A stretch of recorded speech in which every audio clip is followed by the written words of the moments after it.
여러분 안녕하십니까? 대자연의 힘은 정말 무섭기도 합니다. 곳곳이 물폭탄으로 피해를 입었는데요. 하루빨리 복구되기를 기원하면서 7월 마지막 주 알짜뉴스 주요 소식부터 시작합니다. 이번 기습폭우에 트위터나 페이스북 등 소셜 네트워크가 미디어로서 진가를 톡톡히 발휘했습니다. 방송이나 그 어떤 매체보다도 피해 상황이나 위급 상황 등 주변 정보를 실시간으로 빠르게 알렸기 때문입니다. 방송통신위원회가 지난 6월 2일 통신요금 인하 방안을 발표했는데요. 2달이 다 돼가고 있지만 정작 이동통신사의 구체적인 행동들은 눈에 띄지 않고 있습니다. 아이폰5 출시 루머는 끊이지 않습니다. 오는 9월 5일 미국에서 선보이고 전 세계적으로 10월 출시한다는 소식과 9월 둘째 주에 출시한다는 소식들이 여러 나라 매체를 통해 나오고 있어 9월 출시설은 확실시 되고 있는 듯합니다. 지난주에 SK컴즈가 무료통화 모바일 메신저를 출시한 가운데 국내 시장 점유율 1위인 카카오톡도 음성통화 기능 개발에 나설 것이라는 소식들이 끊이지 않고 있습니다. 한편 카카오톡은 지난 28일 기준으로 가입자가 2천만 명을 넘어섰다고 합니다. 앞으로 차량 제조회사가 출고되는 차량에 블랙박스를 의무적으로 장착하도록 하는 교통안전법 개정안이 국회에서 발의돼 관련 업계가 주목하고 있습니다. KT는 지난 25일 방송통신위원회에 2G 이동통신 서비스를 종료하겠다고 재신청을 했습니다. 현재까지 KT의 2G 서비스 이용자는 약 39만 명이라고 합니다. 네이트와 싸이월드 회원 3,500만 명의 개인정보가 중국발 IP 악성 코드에 의해 해킹으로 유출됐다고 SK컴즈가 지난 28일 밝혔습니다. 마이크로소프트는 지난 26일 최신 모바일 운영체제인 윈도폰 7 망고의 정식 버전을 OEM 업체들에게 배포했다고 밝혔는데요. 늦어도 오는 9월에 출시 예정이어서 아이폰5와 맞붙을 것으로 보입니다. 우리나라 인터넷 이용률이 최근 3년간 정체 현상을 보인 반면 모바일을 통한 무선 인터넷 이용률은 급증한 것으로 닐슨 코리안 클릭이 조사한 결과 나왔습니다.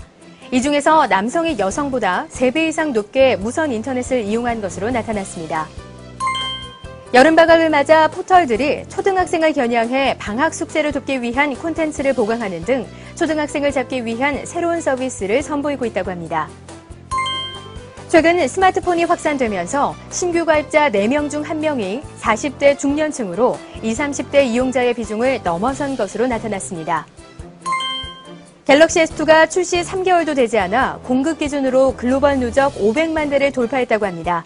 이는 전작 갤럭시 S에 비해 40일 이상 앞당겨진 것이라고 합니다.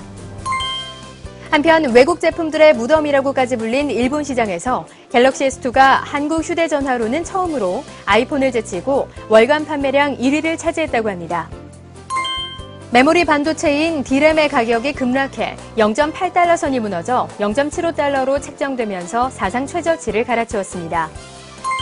프로게이머 홍진호 선수와 임유한 선수가 스타크래프트2로 세기의 대결을 펼치는데요. 오는 8월 5일 부산 해운대에서 블리자드가 주최하는 행사에서 진행될 예정이라고 합니다. 허경영 민주공화당 총재가 본인의 트위터를 팔로우해서 받은 마패를 인쇄해 청와대로 오면 300만 원을 지급하겠다는 글이 올라와 뜨거웠는데요. 알고 보니 허경영을 패러디한 혀경영 트위터였습니다.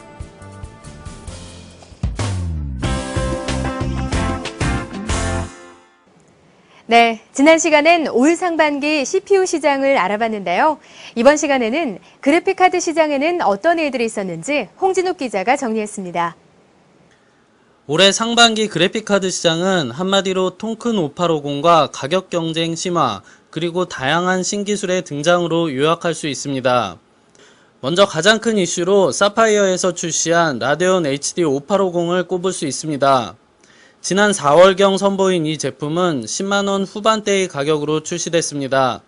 당시 5850 그래픽카드가 30만원 내외인 것을 감안하면 파격적인 가격이라 할 수 있었습니다. 이러한 가격 경쟁력을 바탕으로 단숨에 인기 순위와 판매 순위 모두 1위를 휩쓸었고, 이는 그래픽카드 시장 전체에 변화를 갖고 왔습니다. 사파이어와 경쟁 관계에 있던 MSI, 아수스 등의 타 업체들 역시 중급형 그래픽카드의 가격을 빠르게 내리기 시작했습니다.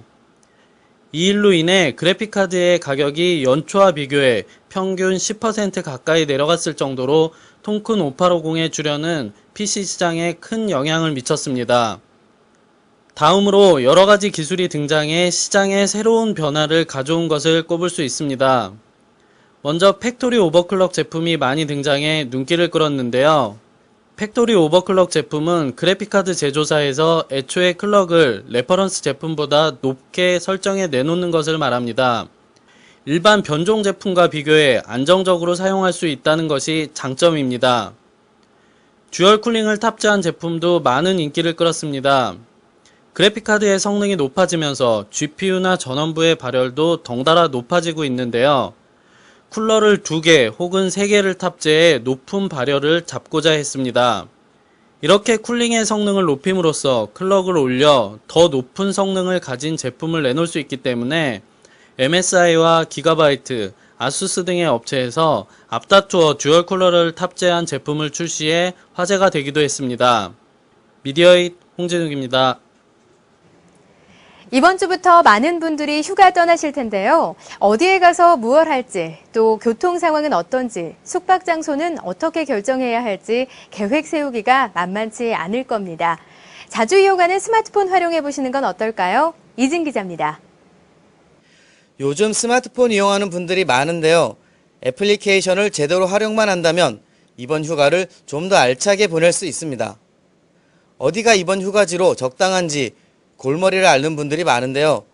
국내 여행지 정보를 총망라한 앱을 참조한다면 여행지 결정이 더 쉬울 것입니다. 애플 앱스토어에서 다운로드 받을 수 있는 여행 필수 어플 앱은 국내 약 6만여 개의 유명지 정보를 제공하며 동시에 실시간 인기 여행지 순위, 지도 정보, 땡처리 숙박 정보 등을 쉽게 알아볼 수 있는 앱입니다. 아이폰 사용자라면 필수입니다. 안드로이드의 떠나볼까 앱과 국내 여행 총정리 앱도 이용해 볼만합니다. 떠나볼까 앱은 국내 베스트 여행지 100선을 선정하고 커플 여행, 혼자 여행 등 여행의 목적에 맞게 여행지를 분류해 여행 정보와 추천 코스를 제공하고 있습니다.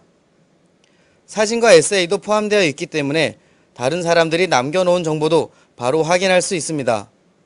국내 여행 총정리 앱도 쓸만합니다. 전국 5만 6천여 개의 여행 정보를 내장하고 있고 TV 소개 횟수 및 사용자 평에 따라 양질의 여행지를 추천하고 있습니다. 하지만 아무리 좋은 여행지라도 찾아가기 어렵다면 안 되겠죠. 스마트폰은 요즘 내비게이션 대용으로도 많이 쓰이는데요. SKT의 T맵과 KT의 올레내비, LG U+의 오즈내비 등이 막힌 길을 쉽게 벗어날 수 있게 해줍니다.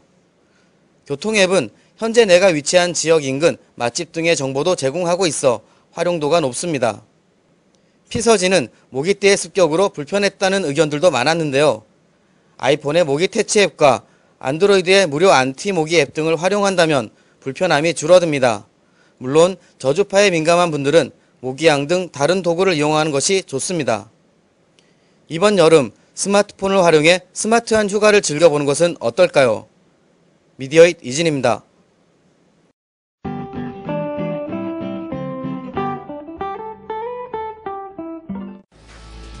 아수스의 국내 유통사 디지털 그랜텍은 USB 3.0 인터페이스를 케이스 앞면에서 사용할 수 있는 아수스 USB 3.0 패널을 출시합니다. 이 제품은 케이스의 3.5인치 베이에 맞는 작은 크기로 케이스 뒷면뿐 아니라 앞면에서도 USB 3.0 포트를 편리하게 사용할 수 있는 것이 특징입니다. 외장하드 전문업체 세로텍이 스마트폰보다 더 작고 가벼운 초소형 초경량 외장하드를 선보였습니다. 이 제품은 1.8인치 마이크로 시리얼 ATA 타입 하드가 탑재됐으며 USB 3.0을 지원합니다. 올림푸스는 보급형 콤팩트 카메라 시리즈 신제품을 발표했습니다. 이 제품은 1400만 화소 이미지 센서에 광학 5배줌 렌즈를 장착했으며 흔들림 보정 기능과 HD 동영상 촬영 기능도 지원합니다. 오늘 준비한 소식은 여기까지입니다. 저는 8월 첫째 주에 다시 찾아뵙겠습니다. 여러분 고맙습니다.